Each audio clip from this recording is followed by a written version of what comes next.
In Dragon Ball Super episode 127, we finally get Jiren's long-awaited backstory, and it turns out he's Uchiha Sasuke? This hilarious clip was made by Anime AJ. I'm not going to show the full thing here because he put in a lot of work to it, but I suggest you go check it out on his channel. Link is in the description. He's also a really good Dragon Ball YouTuber, by the way. So, this backstory that we got from Jiren, I've heard a lot of fans, a ton of fans, complaining that it's extremely generic, and we've been waiting for this for a really, really long time, but it didn't really live up to the hype to a lot of people. Now, I think it could play a more integral role if they went into even more detail about this story, but the problem was they just grazed over it. So they introduced this new villain, this evil doer that killed Jiren's parents and all of his comrades and his master, but they never told us, did Jiren finally get strong enough to beat this guy, or is that what his wish is? Is his wish to somehow get a chance to fight this evildoer, to find him or something like that? Or is his wish simply to just resurrect his dead parents and friends? A lot of people have said that the evildoer looks something like Goku Black, which is not true. Other people have said it's the Great Priest, which is also not true, because if it was, I'm pretty sure Jiren would have forgotten the Tournament of Power and just bull rushed the Great Priest as soon as the tournament began. I think it's an okay story to start with if they would elaborate on it more and give it more detail in later episodes, but the problem is Dragon Ball Super's ending, and to be honest, this is probably all we're going to get for Jiren. Just a quick explanation as to why all he cares about is strength and his reasoning for solitude. Now, back a couple episodes ago, Jiren said he seeks what is beyond strength. So to me, that means that Jiren probably found the evildoer and beat him, and now he's seeking what is next.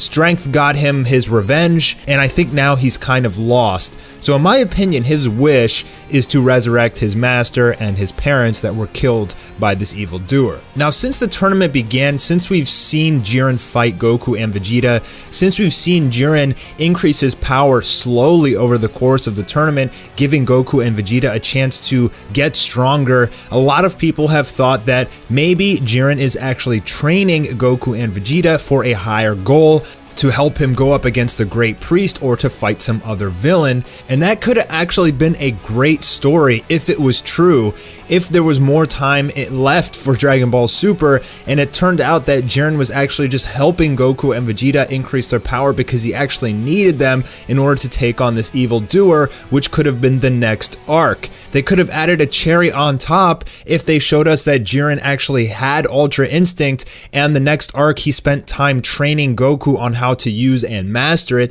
That would have been a phenomenal extra arc to put after the Tournament of Power. But sadly, since we know the end date, this puts to rest so many theories about these characters and what could happen next.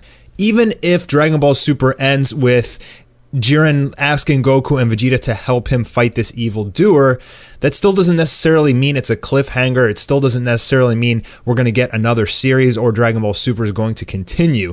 They could pretty much just make an assumption that Jiren, Goku, and Vegeta beat this guy. But again, as I've stated before in this video, I don't think that we're going to hear anything about this evil doer anymore. I think it's pretty much implied that Jiren beat him, and that's why he seeks what's beyond strength, because he doesn't need strength anymore. He accomplished his revenge. Now he wants to know what's next.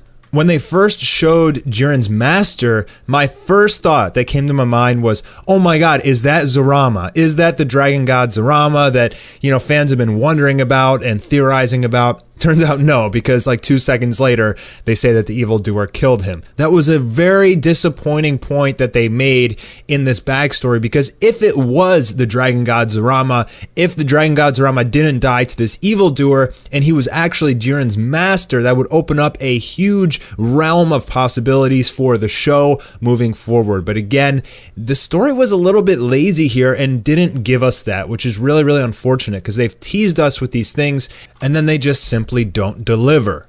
There is some wishful thinking and hope here that maybe in the final 4 episodes of Dragon Ball Super, they do give us a little bit more detail about Jiren's story. Jiren did basically cut off his God of Destruction, Belmod, and told him to be quiet because I guess Belmod was telling them too much. And all Jiren really cares about is strength. His history doesn't even matter to him anymore. So considering that's the case, I'm guessing we probably won't get any more information about Jiren or his story or his master or this evildoer or even his wish. I think at this point they're kind of just leaving us scratching our heads and making assumptions as to what exactly happened with Jiren and what exactly his wish is. But if I were going to put my money on it, his wish is to bring back his parents, and he already defeated the evildoer, which is why he's seeking what is beyond strength. It was a little peculiar to me how there's only a few minutes left in the Tournament of Power, and Jiren is basically racing to beat the clock at this point, at least he should be, but everybody stops and takes the time to hear this entire backstory about Jiren, which, I don't know, took 2 minutes or something like that. That was a little bit silly. I think it would have been nicer if they dedicated like an entire episode to Jiren's backstory.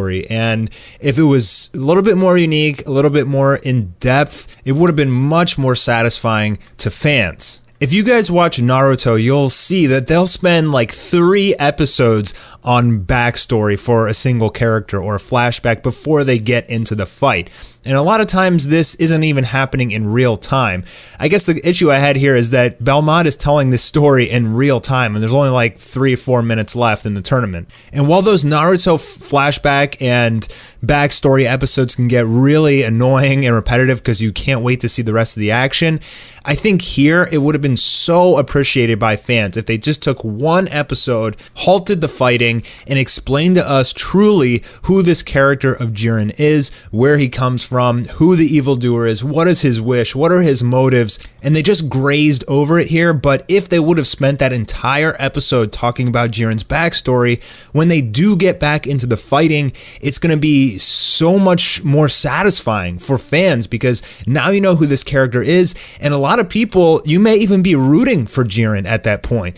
But we didn't really get the emotional satisfaction of Jiren's story, a character that's been hyped up for a year before he even got into fighting.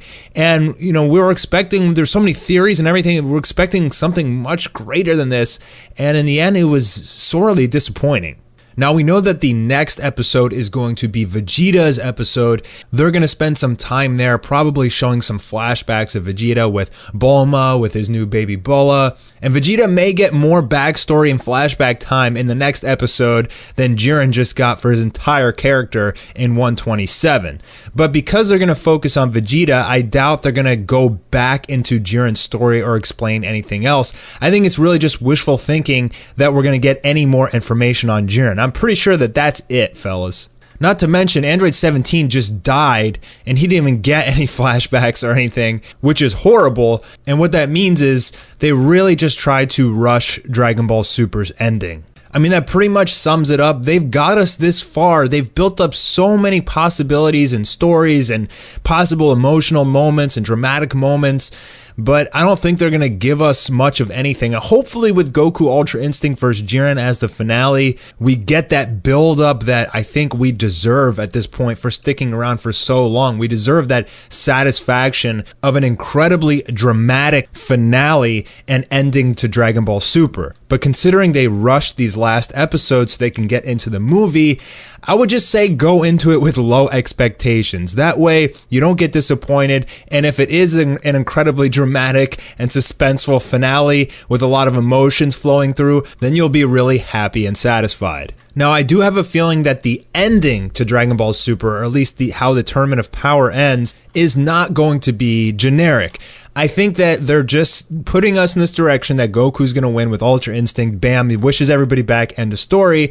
But in the end, we're going to get something different. Like Jiren may actually win, or maybe Goku and Jiren knock each other off and Frieza wins. But if Frieza won, that doesn't really leave us with any opportunities because Dragon Ball Super is ending. Unless they ended on the cliffhanger that Frieza wished to gain control of Zeno or both of the Zenos, and then Dragon Ball Super ends. If that happened, then I think it's pretty much safe to say Dragon Ball Super is going to continue with a new arc, but I don't know how in the hell they would beat Frieza-Zeno combo. I don't think that's going to happen, but hey, it's Dragon Ball Super, guys. Anything can happen. Android 17 was the first person to hurt Jiren.